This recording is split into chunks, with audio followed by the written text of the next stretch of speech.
Match number 33 India versus Canada. और मेरे पास आपके लिए एक गुड न्यूज़ है, एक बैड न्यूज़ भी। गुड न्यूज़ ये है कि हम आ गए लॉडर हिल फ्लोरिडा में। तो अगर आपको मजा नहीं आ रहा था न्यूयॉर्क के मैचेस में, रन्स देखने को नहीं मिल रहे थे, छक्के देखने को चाहिए थे, तो लो इस मैच पे बनवा देंगे।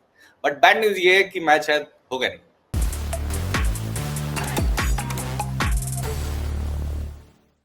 तो इससे खराब नोट वैसे शो की शुरुआत हो नहीं सकती थी। Hello, welcome back to the super over powered by FanCode. मैं हूं पीयूष शर्मा और हमारे साथ में हमारे एक्सपर्ट जो कि सीधे न्यूयॉर्क से अपना काम करके आ चुके हैं। 2 मैच के लिए गए थे, दोनों मैच इंडिया को जिता के आए हैं, जैसे उन्होंने वादा किया था। प्लीज वेलकम मिस्टर आकाश। धन्यवाद धन्यवाद धन्यवाद। मैं तो इस बात का वादा छोड़ के भी आया हूं कि हम अगला भी नहीं हारेंगे। क्या बात है। तो आपको नहीं लगता कि थोड़ा आपको अपनी ट्रिप एक्सटेंड कर देनी चाहिए थी टिल 29? नहीं, क्योंकि मुझे एक्चुअली फ्रांस का वीज़ा अप्लाई करना था, तो इसलिए मेरी अपॉइंटमेंट थी। मुझे छुट्टियों पे जाना है, तो इसलिए मेरे को अप्लाई करना था वीज़ा, इसलिए मेरा वापस आना बिल्कुल सही हुआ है, सही समय पे सही काम।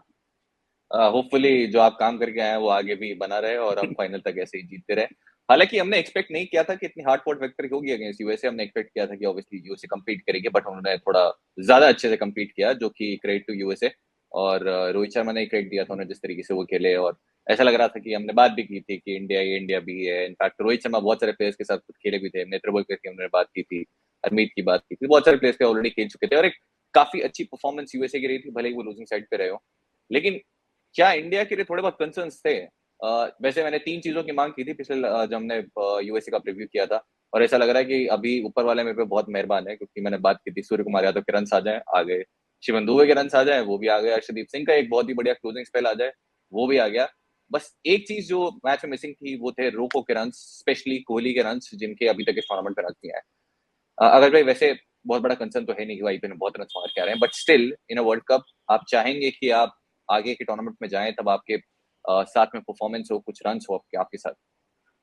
हाँ, 100% एक्चुअली। और ये अब क्योंकि जो अगले मैच होने वाला है वो वैसे भी ऐसे मैदान पे, मैदान तो अच्छा है, पर बारिश भी होने के चांसेस हैं, चौके छक्कों की नहीं है, लेकिन अनफॉर्चुनेटली वो बारिश, बिजलियां कड़क रही हैं, अभी हमने देखे थे विजुअल्स, फ्लैश फ्लड्स आ रही हैं, तो यहाँ पे भी रन नहीं बनेंगे, क्योंकि मैच ही नहीं हो सकता। मतलब there is a good chance कि मैच ना हो। और फिर जब आप सुपर एट्स में जाते हैं, जहाँ पे आपको मालूम है कि I mean every game is extremely important, और तो खास तौर से जब कोहली ने डिसाइड किया कि मैं एक तरीके की क्रिकेट खेलने वाला हूँ। सी क्या था कि कोहली का पुराना टेम्पलेट जो था, उसमें अपने आप को समय देने का कोई प्रॉब्लम नहीं था, देते थे समय। और you can always build an innings. यहाँ पे उन्होंने डिसाइड किया मेरे को कुछ बिल्ड नहीं करना है, मुझे सीधा जाके तोड़फोड़ करनी है। तो जब आप कंस्ट्रक्टर की जगह मतलब डिस्ट्रक्टर बन जाते हो, तो फिर समय नहीं होता आपके पास, और ऐसे में form is very very important. और रन्स नहीं बने अभी तक।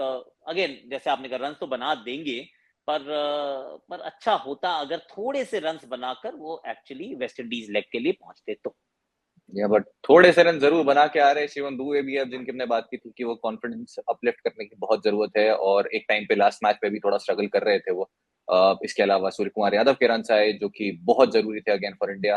कितना बड़ा पॉजिटिव है दोनों के रन इस तरीके से, जिस प्रेशर सिचुएशन में आए और उसके बाद वहां से मैच जिता के लेके गए। नहीं, इंपॉर्टेंट थे यार, बहुत इंपॉर्टेंट रन थे, क्योंकि सूर्य कुमार यादव नंबर 4 पे खेल रहे हैं, और नंबर 4 वाला जो बैटर होता है उसको खासतौर से 3 पे अगर पंत है, और जिस तरीके से शुरू में विकेट गिर रही हैं ऑलरेडी, उसके पास भी फॉर्म ना हो, तो बैटिंग ऑर्डर कुछ ज्यादा ही छोटा सा लगने लग जाता है, और इस वजह से रन बनाना जरूरी था। स्ट्रगल के बिना रन यहाँ बन नहीं सकते थे। मेरे ख्याल से दो तीन ही 50 बने हैं इस मैदान पे, दो शायद 50 बने होंगे पूरे।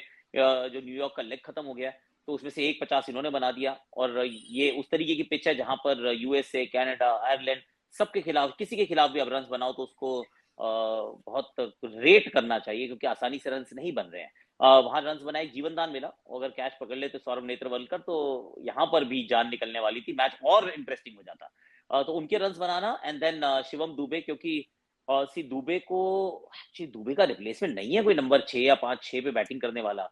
तो वो अगर रन ही नहीं बनते, मान लीजिए उनके भी रन नहीं बनते, तो फिर आप पहुंचते वेस्ट इंडीज और फिर सोचते कि यार खिलाना तो मुझे है, लेकिन मुझे कॉन्फिडेंस नहीं है, क्योंकि उसको खुद में कॉन्फिडेंस नहीं है।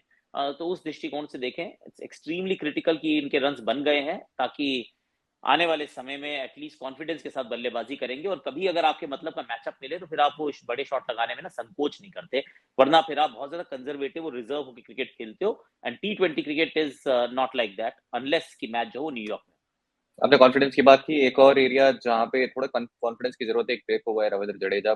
आई नो एक ही बॉल हम्म। खेली है सिर्फ अभी तक उन्होंने, और उसमें रन नहीं आया है। इसके अलावा कोई विकेट नहीं है उनका, जो उन्होंने 3 ही ओवर्स किए अभी तक। लास्ट मैच में एज अ प्योर बैटर खेले। बॉलिंग की ही नहीं, और the conditions have not been kind for spinners. Of course game में रहे नहीं है स्पिनर्स, बट स्टिल आगे की जो लेग है वहां पे स्पिनर्स का ही गेम होने वाला है। वेस्ट इंडीज में काफी वो स्पिन गेम में आएगी, रविंद्र जडेजा का रोल काफी बड़ा होगा। अभी तक ऐसे कुछ खास कंसर्न है नहीं कि भले वो गेम में नहीं रहे, हमें पता है कि बाद में गेम में आएंगे, but again in a world cup आप चाहेंगे कि आपके साथ में परफॉर्मेंस है जब आप वो उस फेज में जाए जहां पे थोड़ा और प्रेशर होगा आपके साथ। सी मैं थोड़ा सा हैरान था एक्चुअली कि कप्तान ने एक भी ओवर नहीं कराया। मैं मान के चल रहा था कि शिवम दुबे बॉलिंग करेंगे, उन्होंने करी। मुझे लेकिन ये भी मैं मान के चल रहा था कि रविंद्र जाडेजा से 2 ओवर तो करा ही लेंगे, क्योंकि इस वाले मैच में हो सकता है बुमराह के 4 ना कराए। दैट्स अ पॉसिबिलिटी, क्योंकि ये सामने अब यूएसए है, आप वही 110-20 रन का ही मैच होने वाला है, पर एक भी ओवर ना कराना, जिसमें 3 ओवर अक्षर ने डाले, अच्छे डाले बापू ने, और बैटिंग में भी उनको तो ऊपर नहीं भेजा एक बार भी। So I am a little concern. अच्छी बात अगर जाडेजा की दृष्टिकोण से देखें तो आने वाले समय में 3 स्पिनर्स खेलते रहेंगे, तो वो 3 स्पिनर्स खेलेंगे, 2 फास्ट बॉलर होंगे। तो उसमें से अब तो अर्शदीप ने विकेट ले लिए, तो Arsh could actually be that second fast bowler. तो जड्डू खेलेंगे तो जरूर, वरना पैकिंग ऑर्डर में इस समय ऐसा मुझे प्रतीत हुआ है कि पैकिंग ऑर्डर में अगर ऑलराउंडर टू ऑलराउंडर देखें, जाडेजा और अक्षर जो है वो सिमिलर हैं। तो अक्षर उनसे अब ऊपर निकल गए हैं, जाडेजा थोड़े से पीछे रह गए ऑलरेडी। यार यहाँ इनफैक्ट लॉर्डल फ्लोरिडा के अंदर जितने मैचेस इंडिया ने खेले वहां पर भी जो है स्पिन गेम में आई है। अगर मैच होता है तो ऑफ कोर्स फिलहाल इंडिया ने यहाँ पे काफी मैचेस खेली, 8 मैचेस हो गए हैं, और हर बार इंडिया जब भी टूर करती है वहां पे जरूर खेलती है और बैक टू बैक मैचेस खेलती है। एक ही हर बार हमने पैटर्न देखा है वो 2016 में गई, 2 मैचेस खेले बैक टू बैक, फिर 2019 में, फिर 2022 में, फिर 2023 में 5 मैचेस जीते हैं, एक नो रिजल्ट रहा है, और इसके अलावा ऑफ कोर्स वेस्ट इंडीज के अगेंस्ट खेले वो हारे भी हैं मुकाबला। तो अभी तक रिकॉर्ड काफी अच्छा रहा है। क्या इस मैच में वो रिकॉर्ड कंटिन्यू रहेगा, हम एक्सपेक्ट तो कर रहे हैं ऑब्वियसली, लेकिन कंडीशंस बिल्कुल भी वैसे नहीं है। श्रीलंका नेपाल वाला मैच ऑलरेडी जो है वो धुल चुका है।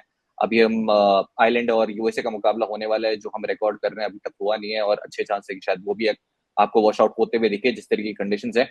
इनफैक्ट 1947 से अभी तक बारिश का रिकॉर्ड टूट चुका है, यहाँ पे सबसे ज्यादा बारिश सिंगल डे देखने को मिली है। तो बहुत ज्यादा जो है खराब कंडीशन है, ना सिर्फ गेम के लिए बल्कि वहां जो लोग हैं अभी ऐसा लग रहा है कि वो जो गाड़ियां मैंने विजुअल्स देखे हैं, गाड़ियां भी अभी आधी पानी में है। तो सिर्फ क्रिकेट के ही नहीं, वहां जो लोग हैं उनके लिए भी खराब विजुअल्स है। जी सर। नहीं, फ्लोरिडा एक्चुअली समटाइम्स ये है उसकी लोकेशन, जियोग्राफिकल लोकेशन ऐसी है कि स्टॉर्म्स हिट करते हैं, और अगर ये उस प्रकार का दृश्य उसी प्रकार के आ रहे हैं, और ये अच्छी बात तो है नहीं। इसमें एक रैंडम थॉट थी, बिल्कुल रैंडम है क्योंकि वो होगा उसका कुछ नहीं, वो कंडम हो जाएगी मेरी थॉट एकदम, कि भैया कहीं और करा लो यार, पता है जबकि होने ही वाला है। आई मीन आपको 2 दिन पहले पता है कि वहां एक मैच नहीं होगा, वहां पे बाढ़ आ रही है, लेकिन क्योंकि हमने पहले बना लिया है कि अब यहाँ पे तो मैच होने हैं, तो फिर होंगे, लेकिन नहीं होंगे ये भी मालूम है। थोड़ा सा कई बार okay, I know it is not right, it is not going to happen in a sense, क्योंकि आईसीसी ने सब कुछ पहले डिसाइड किया होता है, लोगों ने अपने प्लानिंग की होती है। बट लोगों की प्लानिंग का भी क्या ही होगा, आप खरीद लो, आपने टिकटें आपने खरीदी, आपने होटल बुक कर लिया, लेकिन पता है मैच नहीं हो रहा। तो अगर वो मैच वहां से उठा के किसी और जगह करवा दिया जाए, तो ऐसा किसी के मतलब I am sure it is a bit of an inconvenience fans के दृष्टिकोण से मैं सोच रहा हूँ। पर फैंस के दृष्टिकोण से ज्यादा इनकन्वीनियंस तो यही है ना कि मैच नहीं होगा, आपने सब कुछ बुक कराया, कुछ होने वाला नहीं है, रिफंड ले लो। तो क्या करवाया जा सकता है, क्योंकि बड़े इंपॉर्टेंट मैचेस हैं। पाकिस्तान यहाँ पे बाहर हो जाए, आयरलैंड का अगर कोई चांस है तो वो सिर्फ यही है, या I mean there is a lot riding here, पर मैच ही ना हुआ तो फिर तो क्या ही पॉइंट होगा ना। और एक नहीं, अगर लगातार 4 मैच भूल गए पानी में क्योंकि कंडीशंस इस प्रकार की है, तो common sense may be, I don't know, it's very difficult, पर कर लो यार। वैसे वो डिसमेंटलिंग स्टार्ट हो चुकी है वहां पे जो हम्म। नासो काउंटी इंटरनेशनल स्टेडियम है न्यूयॉर्क में, और मेरे जैसे लोग जो माइनॉरिटी में जिन्हें वो लो स्कोरिंग थ्रिलर्स बहुत पसंद है वो तो रिक्वेस्ट करेंगे कि प्लीज करा दो यहाँ पे, थोड़ा मजा आ रहा है इधर, थोड़ा और लंबा चलाओ। बट ऑब्वियसली शिफ्ट होगा नहीं, और जैसी ये वेदर है बहुत कम चांसेस है कि आपको मैच देखने को मिले। फिलहाल कनाडा की बात करते हैं। एरन जॉनसन की performance in the last game बहुत ही इंप्रेसिव रही थी on a difficult surface. Pakistan को एक बार के लिए वो थोड़ा तो डर लगा था उनसे जिस तरीके से वो खेले, क्योंकि वो काउंटर अटैकिंग इनिंग उन्होंने खेली। कुछ मिस टाइम भी हुआ था, बट वो इतनी ब्रूट पावर थी कि वो मिस टाइम शॉट्स भी जो है वो अच्छे खासे बहुत दूर गए थे उनके। बहुत ही बढ़िया इनिंग रही थी। निकोलस कर्टन अनफॉर्चुनेटली रन आउट हो गए, अगर वो शायद रन आउट नहीं होते और वो 20-25 रन और अगर कनाडा कर पाती तो शायद मैच और ज्यादा क्लोज होता। जो कि वैसे भी लगा था कि शायद पाकिस्तान ने और लंबा खींच लिया था, और अगर थोड़े रन होते तो मैच और इंटरेस्टिंग बन सकता था। निकोलस कर्टन आपने बात की, 50 रन बहुत इंपॉर्टेंट है, 49 उन्होंने किए थे जो आइलैंड के अगेंस्ट मुकाबला हुआ था, और अभी भी इस वेन्यू पे वो हाईएस्ट स्कोर है। तो बहुत ही बढ़िया इनिंग्स निकोलस कर्टन, एरन जॉनसन दोनों की। आपके अकॉर्डिंग अगर मैच होता है, ऑफ कोर्स इंडिया के लिए इनमें से कोई थ्रेट रह सकता है जिस तरीके से बैटिंग करे? सी थ्रेट की तरीके से नहीं देखूंगा, क्योंकि अब अगर मैच होता है तो परिस्थितियां वैसी तो नहीं होंगी। थोड़ी सी स्पिन फ्रेंडली पिचेस हमने यहाँ पे देखी हैं फोर्ट लॉडरडेल के इस मैदान पर। तो उस वाले मैदान पर आप 110 वाला मैच भी नहीं देख रहे हो। आपको लगता है कि अगर मैच होगा तो वो 160 150 160 170 उस प्रकार का मैच होना चाहिए। अगर कनाडा पहले बैटिंग करती है, तो अगर हम बैटिंग करते हैं तो हमें तो मान के चलना चाहिए कि 180 190 की तरफ जाना चाहिए, क्योंकि सामने वाली गेंदबाजी में भी उतनी धार नजर नहीं आएगी ना, क्योंकि पिच में उतनी मदद नजर नहीं आएगी। हो सकता है सादबिन जफर थोड़ा सा तंग करे क्योंकि वो लेफ्ट आर्म स्पिन डालते हैं, पर यहाँ पेसर्स के लिए कुछ नहीं होगा। और जितनी भी है, चाहे वो फिर यूएस हो या वो कनाडा हो या वो आयरलैंड हो, उनको पेस चाहिए to create something out of nothing. तो पेस यहाँ पे नहीं चलने वाली है। तो इस दृष्टिकोण से मैं देखता हूँ तो फिर एरन जॉनसन है, क्रिटॉन है, उनके कीपर भी है एक्चुअली, माव्या क्या नाम है उनका, he is also looking in very होगा डिसेंट टच। हाँ, मोवा श्रेयस, मोवा वो भी। हाँ, श्रेयस तो श्रेयस मोवा भी बैटिंग एक्चुअली इजी ठीक ठाक कर रहे हैं इजी अच्छी श्रेयस खासी। है। तो अच्छी, मतलब वो भी अच्छी फॉर्म में लग रहे हैं। पर उनसे भी खतरा तो नहीं है ना, क्योंकि अब जब पिच अगर अच्छी होगी तो फिर I think gap between India and Canada, gap between India and US, ये फिर बहुत ज्यादा बड़ा हो जाता है, फिर यू डोंट स्वेट। तो मैं, मतलब हो सकता है इनको अपनी टीम में रखूं अगर इनकी कहीं पहले बैटिंग आ जाए, लेकिन खतरा तो नहीं कहूंगा इनको यार, नहीं। वैसे आपने स्पिन की बात की, और इंडियन स्पिनर्स की परफॉर्मेंस अभी तक फ्लोरिडा में जितने मैचेस खेले काफी अच्छा रहा है। 6 विकेट अक्षर पटेल ने पिक किए हैं, 5 कुलदीप यादव ने, जो कि हमें जरूर खेलते हुए देखेंगे लेटर स्टेज में। रविंद्र जडेजा के भी 3 विकेट्स हैं, और होपफुली वो रविंद्र जडेजा यहाँ पे थोड़े और ज्यादा ओवर्स करें और ज्यादा गेम में आए, और वो गेम टाइम उनके साथ में हो, क्योंकि आगे बहुत जरूरत पड़ने वाली जैसे पिचेस में हम खेलने वाले। इनफैक्ट इंडिया इकलौती ऐसी टीम है जिन्हें पता है कि वो सेमीफाइनल कहाँ खेलने वाले। गुयाना में होगा, जहाँ पे हमने ऑलरेडी देखा है कि बहुत ही स्लगिश विकेट, स्लो विकेट देखने को मिला है। तो बहुत इंपॉर्टेंट रहेंगे तीनों स्पिनर्स ही। तो इस मैच में अगर होपफुली मैच होता है और बारिश दूर रहती है, तो एक तो वैसे ही डैम्प हो जाएगी आउटफील्ड, और हो सकता है कि थोड़ा और ज्यादा स्लो हो जाए सरफेस अगर मैच होता है तो स्पिनर्स का रोल काफी ज्यादा रहेगा। और अगर मैच होता है तो फिर फैंटेसी टीम भी बनाएंगे हम सब, क्योंकि हम तो जो है एडिक्ट हो चुके हैं। और फैंटेसी टीम बनाएंगे तो फिर कैप्टन वाइस कैप्टन कौन होंगे उसकी बात कर लेते हैं फैंटेसी फंडास। अगर भाई know that, captain vice captain आपके डाक हॉर्स? एक्चुअली मैं थोड़ा सा against the run of play जाने के मन में हूँ। मैं चाह रहा हूँ विराट कोहली को कप्तान या वाइस कप्तान बनाने के लिए। और साथ में अगर कुलदीप यादव खेल रहे हैं, तो मैं कुलदीप यादव को बनाऊंगा कप्तान या उप कप्तान। तो मेरे वैसे ये दो रहने वाले हैं, और हो सकता है कि रोहित शर्मा और भी मेरे वो उस कैंडिडेट में हो सकते हैं। तो इंडिया के दो ओपनर्स प्लस कुलदीप यादव, तो इनमें से कोई। हालांकि रोहित शर्मा के साथ पर्सनली मेरा है थोड़ा सा कि जब भी मैंने उनको कप्तान या उप कप्तान बनाया, वो उन्होंने अच्छा नहीं किया है। पर कब तक ऐसे चलेगा। तो और वैसे विराट कोहली इज ड्यू, तो यहाँ अगर मुझे पंगा लेना होगा, हालांकि ये पंगा नहीं है एक्चुअली, सी कोहली ने रन बनाने हैं ना, तो this could be that game. और कुलदीप यादव की फिरकी नहीं पढ़ पाएंगे कनाडा वाले। मुझे लग रहा है कि अगर कुलदीप खेलते हैं तो 3 विकेट्स। 3 विकेट दिला दिए हैं। उसके लिए कुलदीप यादव को लाइनअप पे आना पड़ेगा, और उससे पहले टॉस होना पड़ेगा, और टॉस होने के लिए हमें चाहिए कि बारिश रोकनी पड़ेगी। बट फिलहाल आपने बोला रोहित शर्मा के साथ आपको इक्वेशन खास अच्छा नहीं, फैंटेसी की बात करें तो उसे थोड़ा बेहतर बनाने के लिए, आप दोनों की दोस्ती कराने के लिए, मैं आपको रोहित शर्मा बनाया था इन कैप्टन जैसे एक्सपर्ट।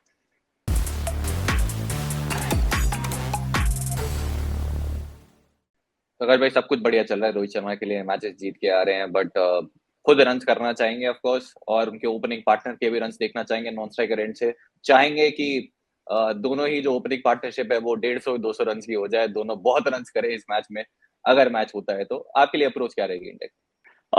अप्रोच तो देखिए, अब ऑलरेडी जिस तरीके से विराट खेल रहे हैं उसी तरीके से खेलेंगे। उनको कोई उसमें रोक टोक तो लगने वाली मुझे नहीं लग रहा कि वो बदलने वाले हैं, क्योंकि उनका कमिटमेंट किसी और से नहीं, अपने आप से है। तो जब खुद ने सोच लिया कि मुझे ऐसे खेलना है, तो फिर बाकी सब कुछ जो है वो इमटेरियल है, वो इररिस्पेक्टिव है कि कोई क्या बोलता है। तो कोहली ने अपने लिए ये खुद एक चुनौती रखी है कि I want to play a certain वे।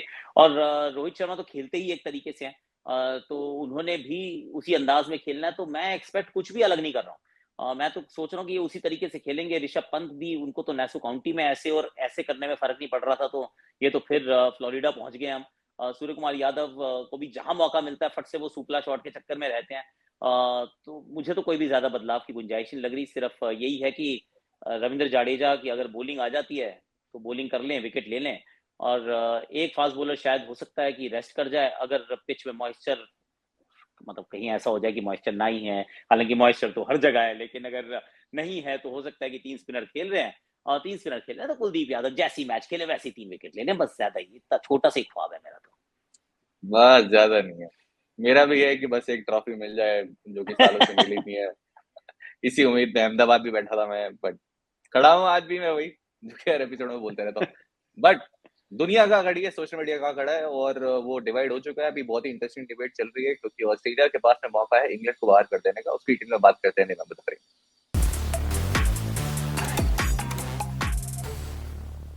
तो आकाश भाई, we know the love history between England and Australia. बहुत एक दूसरे से लगाव है, बहुत प्यार है दोनों के बीच में।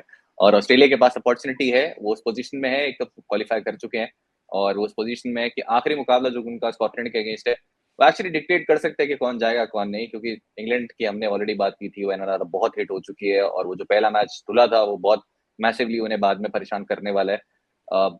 उनके पास में अपॉर्चुनिटी है कि स्कॉटलैंड के अगेंस्ट, और जैसा जॉश रेमंड ने बोला भी था कि वो थोड़ा सा अपर हैंड रहा है इंग्लैंड का इस फॉर्मेट में उनके ऊपर, और उस सबके बेस्ट इंटरेस्ट में है कि इंग्लैंड बाहर हो जाए, ना सिर्फ उनके बल्कि बाकी टीम्स के भी। तो वो थोड़ा सा स्लो अप्रोच में जा सकते हैं, जो कि स्टीव वॉ ने 1999 किया था अगेंस्ट वेस्ट इंडीज, जब उन्होंने कोशिश की थी कि न्यूजीलैंड एलिमिनेट हो जाए। पहला, तो क्या वो ऐसा करेंगे, और दूसरा, क्या वो सक्सेसफुली एलिमिनेट कर पाएंगे इंग्लैंड।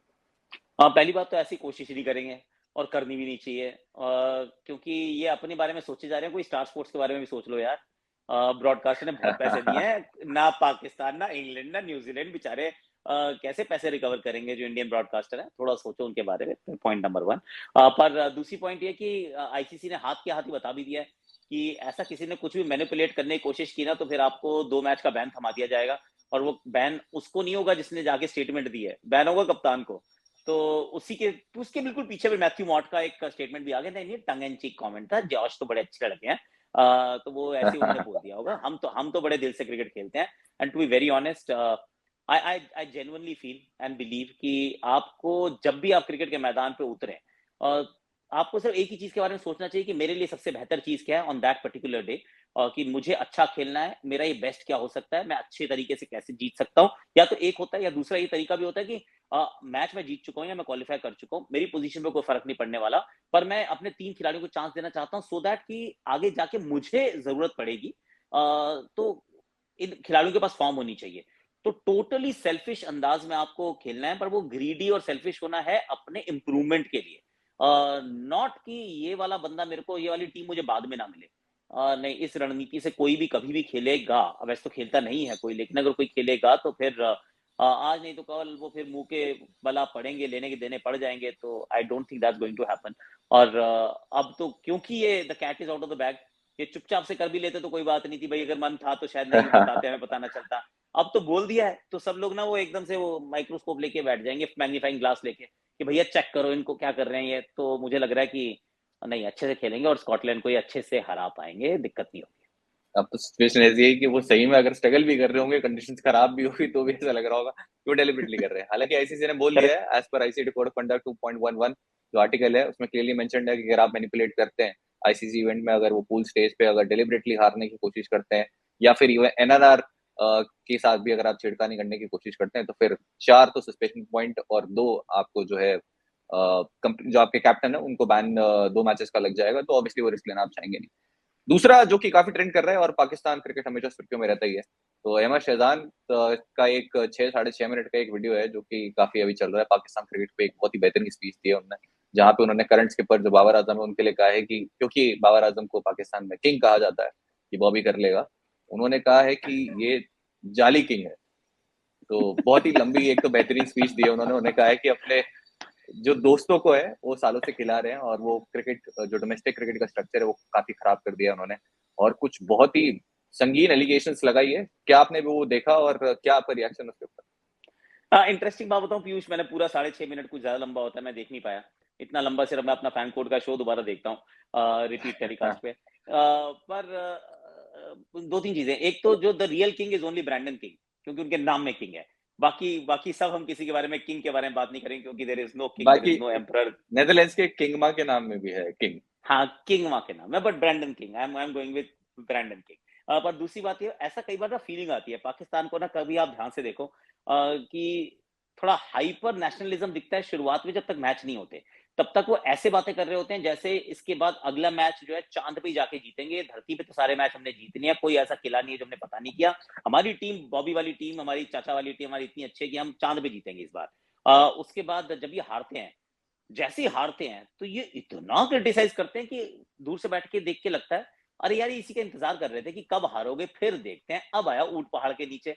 सो टू एक्सट्रीम्स में चलती है पाकिस्तान का क्रिकेट का जितना भी एनालिसिस होता है। अब कितना सच है कितना झूठ है, सच बात यह है कि हर बंदा ऑनेस्टली, मतलब very few people in Pakistan cricket जो जो टीम के साथ जुड़े हुए हैं या टीम के साथ जुड़े हुए थे, क्योंकि रिटायर होके रिटायर होके 3-4 बार ऐसे भी बहुत बार करते हैं प्लेयर, उस बाहर बैठते हैं तो उड़ाते हैं टीम को, फिर वापस उसी टीम के साथ में जाके खेलने भी लगते हैं। सो ये सब कुछ होता है पाकिस्तान क्रिकेट में, पर from the outside you start feeling कि बहुत कम लोग हैं जो जेन्युइनली ओपिनियन को व्यक्त करते हैं। ऐसा लगता है कि बस इंतजार कर रहे हैं, सबको they have an axe to grind, तो सब अपना अपना उल्लू सीधा कर रहे हैं, जिसके अंदर पाकिस्तान टीम की ठीक ठाक उड़ाई जाती है। तो हाइपर नेशनलिज्म से सीधा ऐसा क्रिटिसिज्म की दुनिया ही खत्म हो गई है। जी, और मुझे लगता है कि अगले कुछ दिनों में हमें और कुछ ना कुछ मिलता रहेगा और इस सेगमेंट में हम और बात करते रहेंगे, क्योंकि अगला मुकाबला जो है वो यूएस आयरलैंड का, जब हम रिकॉर्ड करेंगे उसके बाद वो शुरू होगा, और वो भी जैसे कंडीशंस है वो वॉश आउट हो सकता है, और जैसे ही वॉश आउट हुआ पाकिस्तान अपने बैग्स पैक करना वो स्टार्ट कर देंगे, क्योंकि फिर यूएसए आपको जो कि पहली बार खेलती हुई दिख रही है वो सीधे नेक्स्ट स्टेज में आपको दिखेगी। तो इसी के साथ आज का एपिसोड हो जाता है समाप्त। अगले एपिसोड में कुछ ना कुछ मसाला जरूर होगा हमारे पास कि हम डिटेल में चर्चा करेंगे। अगर आपके पास में भी है कुछ जिसकी आप चाहते हैं हम चर्चा करें तो जरूर हमें बताइएगा। Hashtag super over on fan use करिए। अगर आपके पास कोई क्वेश्चन है, सजेशन है तो प्लीज हमें भेजिए। आज के लिए इतना ही। बहुत बहुत शुक्रिया अगर समय देने के लिए। मिलते हैं नेक्स्ट एपिसोड में। Thank you so much my friend, take care.